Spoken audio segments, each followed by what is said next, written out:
Hello everyone, and now welcome to a game between WFZ versus Sini here on Secret Valley. Gonna go ahead and change my perspective to one of the observers as we see WFZ spawning as the red undead on the top right hand side of the map. And Sini has spawned as the teal night elf. Now I don't know why this is the case. I've been actually looking for different replays, but all of them seem to be this night elf versus undead matchup. I'll make sure to try and pull up new races or a new matchup at the very least in the next go around. Ghoul now gonna go ahead and come in here, try and do a little bit of harassment, dealing a bit of damage, but everything here is just very superficial. Meanwhile, looking at the undead opening, it looks like we are going to be opening with that Death Knight. It is a bit delayed, as we can see that the crypt is training up a whole bunch of ghouls. Alright, Demon Hunter now making its way over here, going to attempt to take down this Null Overseer creep camp. That Ancient of War doing what Ancients of War do best at this stage in the game, tanking damage from these creeps. Meanwhile, you can see this ghoul is still looking around, trying to find any wisp inside this base. Very, very nice play coming in by Sini, though, using a lot of wisp in a lot of separate locations, not only scouting, but also able to collect a fair amount of lumber. Meanwhile, the Death Knight is going to be coming down the map here with the skeletal minions, Dust of Appearance, and Rod of Necromancy to try and lay a bit of pressure. Now, the problem right now is with that Demon Hunter opening, there is no Warden or any effective hero at taking out these skeletal minions or ghouls. The Demon Hunter can, in fact, mana burn that Death Knight, but in actuality, it isn't really that effective. The Death Knight, with that faster movement speed, means that he really doesn't need mana right now, so it's gonna end up hurting the Demon Hunter more than not, as all of a sudden he's gonna be replenishing mana in addition to his hit points if he drinks from these moon wells.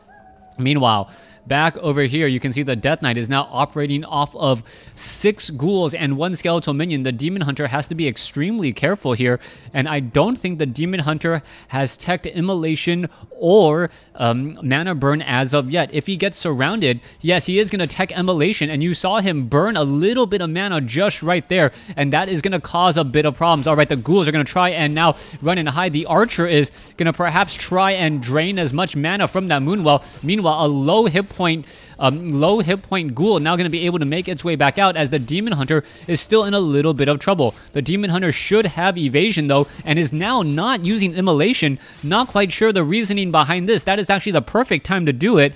And now you're going to see Sini be forced to use a Scroll of Town Portal relatively early. That's going to burn the Scroll of Town Portal, losing 350 gold essentially, as the Demon Hunter and the Night Elf army always need essentially a get out of jail free card with that Scroll of Town Portal.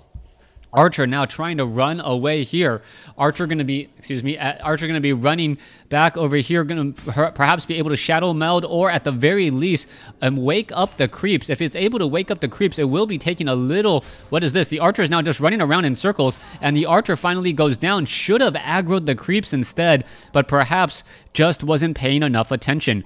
Demon Hunter now with Boots of Speed making its way down over here, spots that the Death Knight is no longer there, gonna regenerate a little bit of hit points and go after this Null Warden creep camp. Mana burn was teched as well in addition to Immolation. Not quite sure why he really mana burned there. Picks up the Claws of Attack +6 and is now on his way out.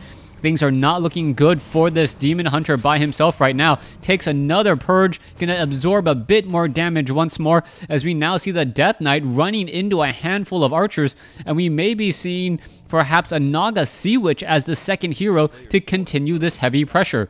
No, it doesn't look like the Naga Sea Witch is coming in. It could be the Lich. No, not that yet either, as the Death Knight and the Demon Hunter are still going at it. The Demon Hunter still with Immolation gets some easy damage onto some fleeing units.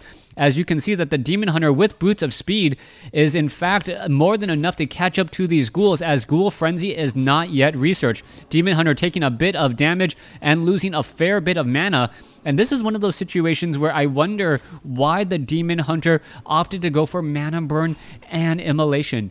Both of those are very mana intensive openings. Meanwhile, Evasion Rejuvenation is a passive, giving a lot more durability to the Demon Hunter, and that could end up being the problem. Panda now comes in. Oh, Breath of Fire, and that is a huge amount of damage right there. That could be a problem. The Demon Hunter dealing terrible, terrible damage here, and if they are not careful, all of a sudden this Panda should be able to get off another Breath of Fire and really lower the hit points on all of these guys here. All right, Ghoul very low on hit points, decides to back up all the way. Death Knight now in a little bit of trouble as the Ghoul is now back on Blight to regenerate hit points. This may buy a little bit of time, but the Gargoyles are now in the air by WFZ. And those Gargoyles should be more than enough to handle absolutely no stationary defense inside this base. Gargoyles making their way over, attempting to take down a couple of Wisps. Demon Hunter still does not have any real way of taking down these Gargoyles. He needs an Orb of Venom in order to attack the air. As you now see, the Wisp are trying to run for the hills. Ancient of Lore at 700 hit points should be at no problem there, as the Moonwells are just being drained. This is always a problem here, and after this Nightfall is over and the Moonwells are in fact drained, what's going to happen is that the Gargoyles will then take to the air and take down this Red Drake creep camp. The Red Drake very, very vulnerable to the Gargoyle melee attack. Meanwhile, down over here, a Wisp getting taken out there. A little bit unexpected as the Gargoyles now take to the skies once more in order to put a bit more pressure down. All right, Dryads should be trained up, but the problem with Dryads is the fact that they are unarmored units, meaning that they take additional damage from those Gargoyles' attack anyway. The Gargoyles do attack fairly slowly. A nice move inside, putting a low hit point Wisp inside that entangled gold mine. Perfect timing there, as we're looking at now the Demon Hunter trying to clean up the rest of these ghouls. Death Knight should have level 2, can easily turn around, get the Death Coil off onto that Ghoul. The Ghoul is going to make it back onto that Blight and say, "What's up? No fighting in my neck of the woods."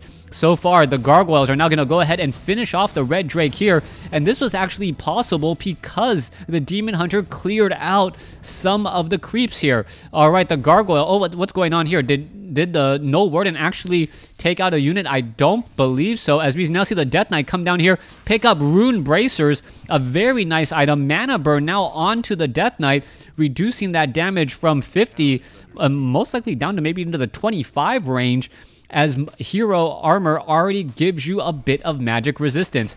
Death Coil onto the Demon Hunter. Superficial damage there as the Death Knight now out of mana, running back off to the north. Gargoyle still clearing out some easy creep camps. Meanwhile, the Panda Archers now attempting to clear out this Ogre Warrior creep camp. One ensnared Archer now in trouble, gets taken out, as the Death Knight and the Demon Hunter still going at it here just outside the base of the Undead. All right, Gargoyles are starting to mass up, but with the Panda in position and now getting to level 2, it's gonna be very difficult for those Gargoyles to really make any sort of play. The Archers are out on the field, the Dryads are out here as well, and with a Pure-Up of Vitality on the Panda, it is essentially going to make those Moonwells that much more efficient once more. All right, Ancient of Wonders, Tree of Eternity has been completed. Demon Hunter is going to be picking up an Orb of Venom here in just a moment.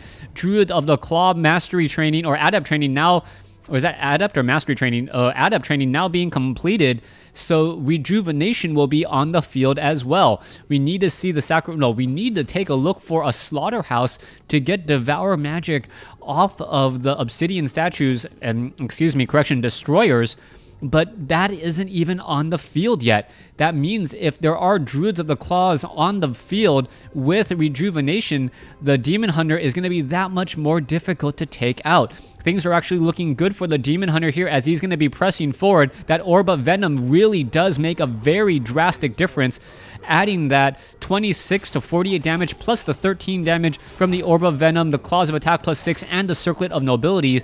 That is all going to add tremendous amount of damage in addition to the damage over time. All right, oh, Demon Hunter runs into a very bad neck of the woods. Frost Nova Death Coil now already coming in. The Demon Hunter now in serious trouble as he's trying to run away. And are we going to see perhaps it getting taken down? He cannot stick around in this fight. One more Frost Nova and he is out of there, as there is a Staff of Preservation on the Panda. All right, the Demon Hunter should just be Staff of Preservation home already. Well, I guess he's already right there. So he's going to get a rejuvenation. There we go. But without the rune bracers that could have been stolen by the Demon Hunter, this Demon Hunter is not going to survive the nukes all that much. It is going to come down to focus firing and who is going to be able to come out ahead. Druid of the Claw now in bear form. There you go after the units. Oh, beautiful, beautiful stone form to try and dodge that breath of fire. Level 2 now on the Lich as both sides are fighting. There is a beautiful use of Scroll of Healing just in case. There it goes. Death Coil. Demon Hunter down to 64. Staff of Preservation barely saves it down to 17 hit points and he does survive. Panda now in a bit of trouble. The Demon Hunter needs to make its way back over. Yeah, now needs to make its way back over, but the Panda is going to get taken down instead. A little bit of split attention, and there you have it. Game 1 goes to WFZ in a very, very deciding fight there. That one fight, everything just went in favor of WFZ, giving him the victory. Thanks for watching. Thanks for listening. Hope you guys enjoyed Game 1. Please stay tuned for Game number 2.